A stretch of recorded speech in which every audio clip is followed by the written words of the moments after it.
یا سیدی یا رسول اللہ وعلى آلك وأصحابك يا حبيب الله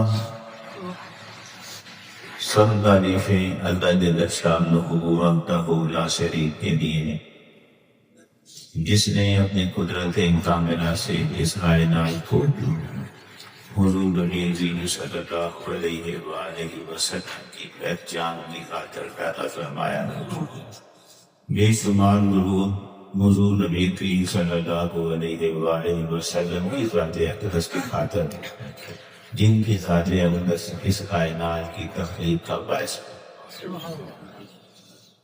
حاضرین محترم، اللہ جل شانہ نے قرآن مجید میں ارشاد فرمایا اعوذ باللہ من الشیطان الرجیم بسم اللہ الرحمن الرحیم قد افلح المؤمنون قد افلح المؤمنون الذین هم فی صلاتهم خاشعون.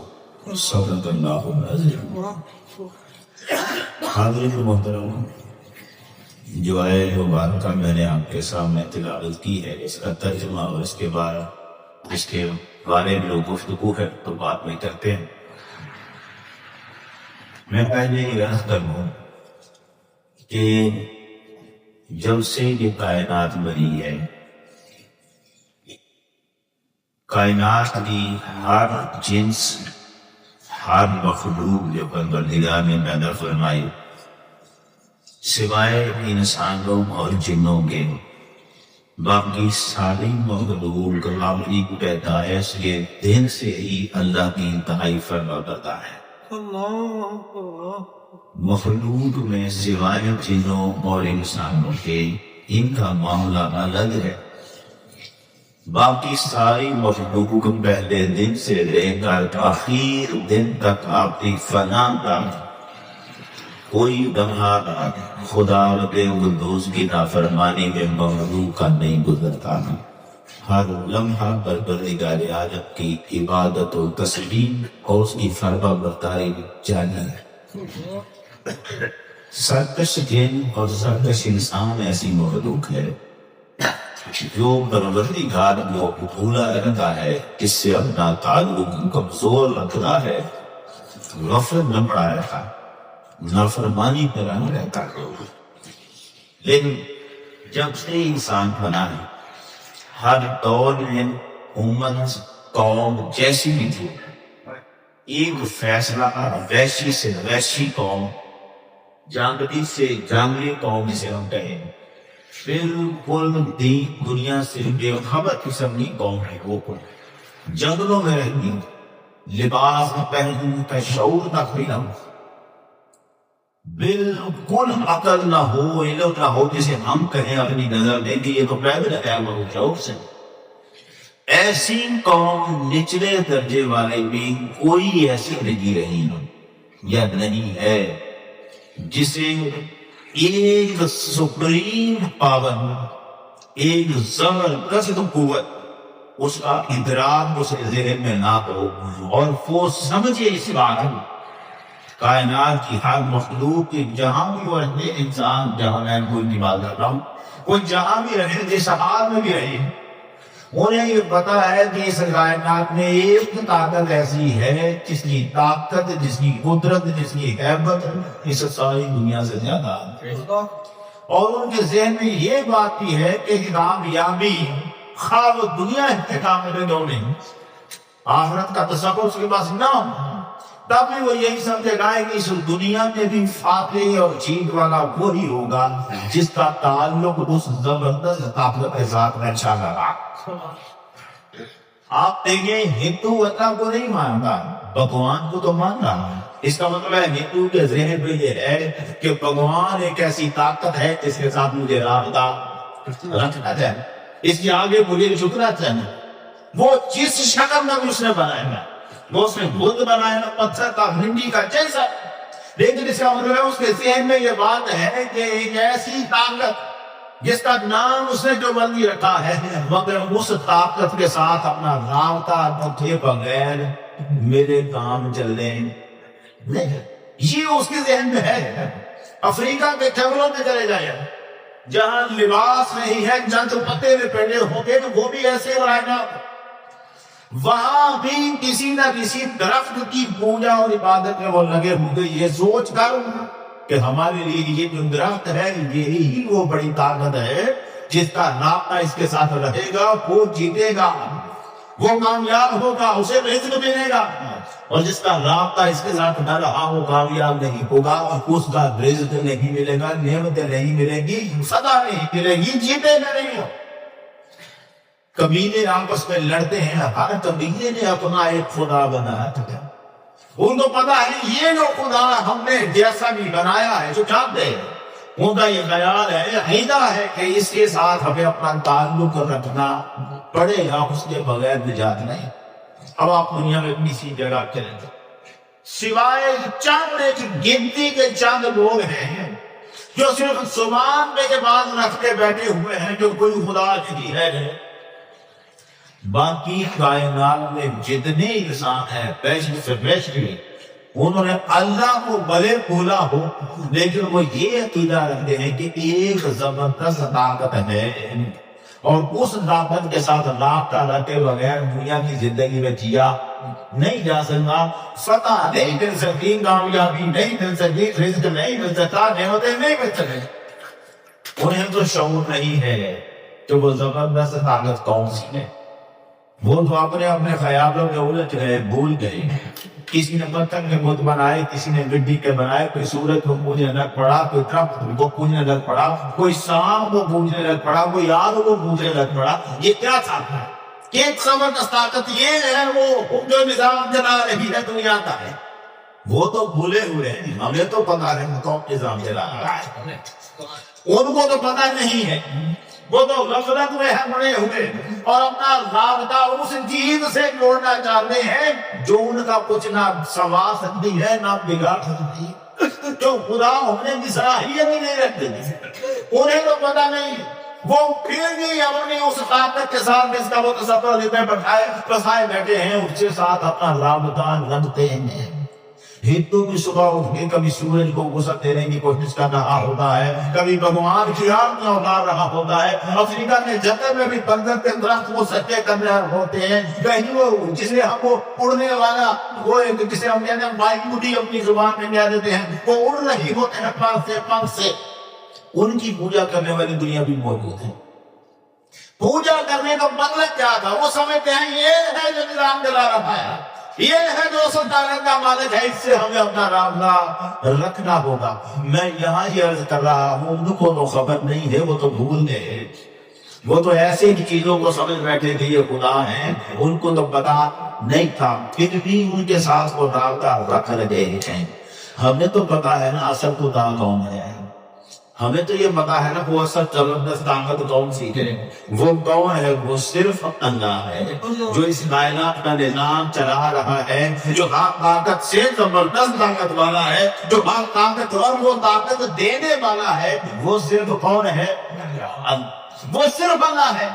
اب سوال یہ ہے کہ جو غفلت والے ہیں جن کو اصل حقیقت کا علم نہیں، وہ تو اپنے جھوٹے خداؤں کے ساتھ رابطہ گہرا رکھنے کی کوشش میں لگے ہوئے ہیں، اور ہم جو سچے ہیں انہیں اپنے اللہ سے رابطہ توڑ کر دیا ہوا ہے۔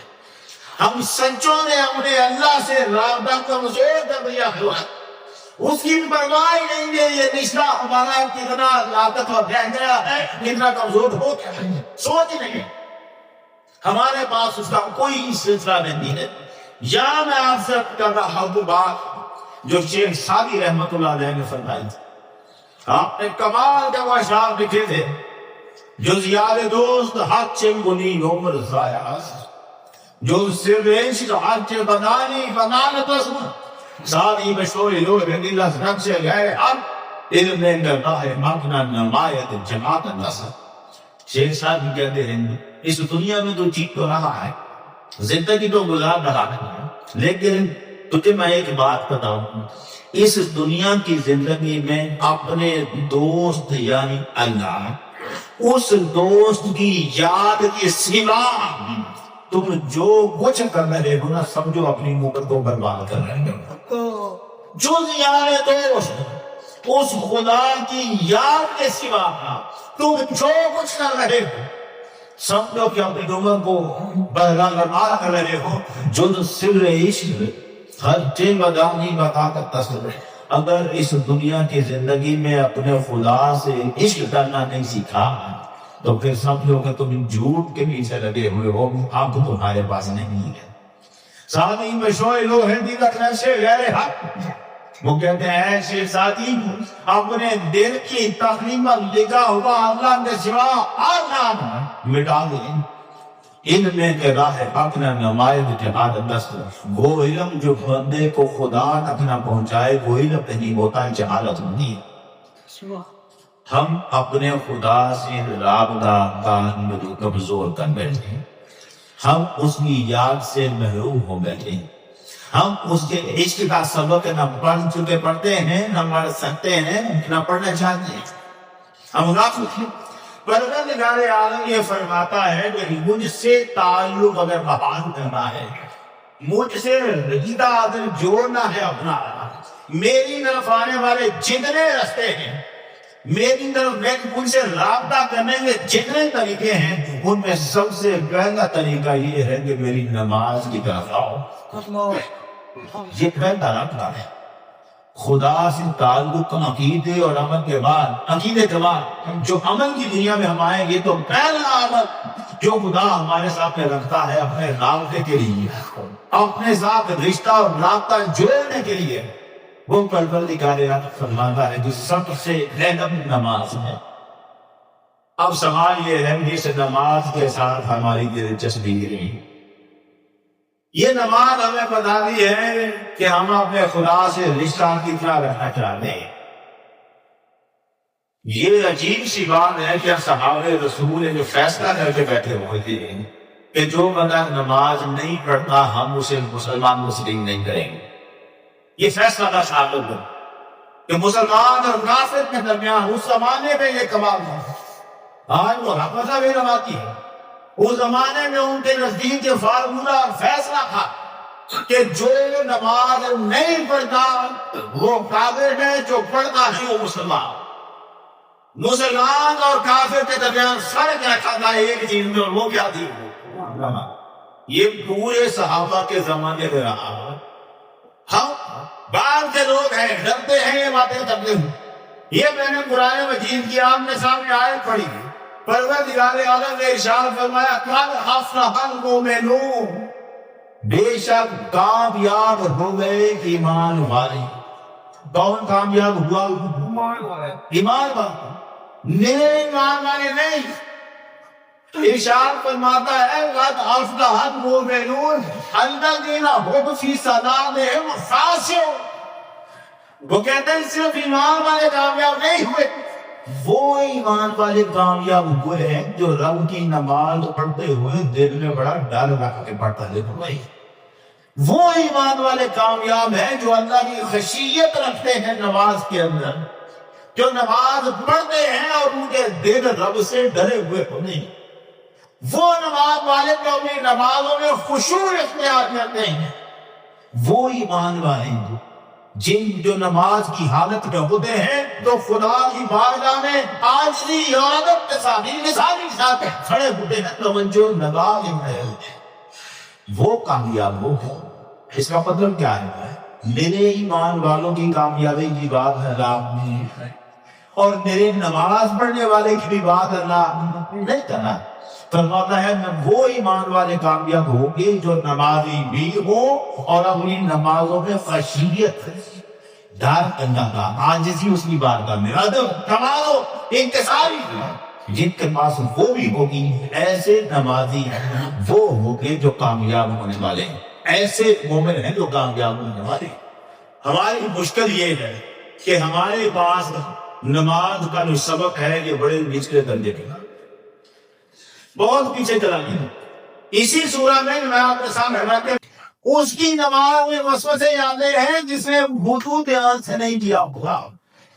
جب ہم وضو کچا کرتے ہیں بے دھیانی سے کرتے ہیں تو نماز بھی وسوسوں کا شکار ہے.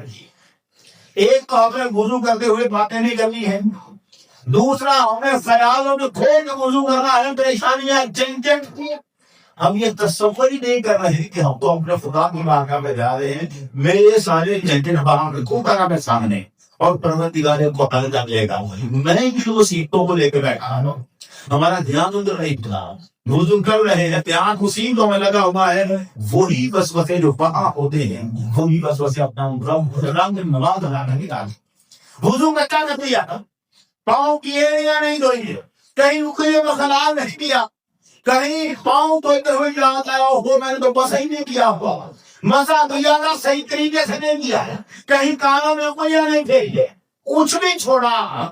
جب آپ نے وضو ہی ٹھیک نہیں کیا تو اب آپ نماز سے کون سی توقع کر رہے ہیں؟ نماز میں تو کچھ ہی وہ وضو تھا جو وہاں تھا. ہماری گڑبڑ اس وضو سے شروع ہو جانی ہے. اور اگر وضو ہم نے بہترین کر لیا ہے، وضو ہم نے اچھا کر لیا ہو، دیکھیں اس کا اثر ہے. یہ وضو بڑی کمال ہے. آپ وضو نہ کر کے آئے صحیح کچا کر کے آئے گا تو صرف آپ کی اپنی نماز متاثر نہیں ہوتی، پوری جماعت کی نماز پر آپ کے وضو کا اثر پڑتا ہے. یہاں تک کہ امام کے مسئلے پہ کھڑا ہوتا ہے وہ سب آپ نے وضو کا اثر پڑتا ہے. وضو آپ نے ٹھیک نہیں کیا، معاوضے امام کے لیے شروع ہو جاتے ہیں. سرکار دو عالم صلی اللہ علیہ وآلہ وسلم سے افضل کوئی شخصیت ہے؟ کائنات کی سب سے افضل.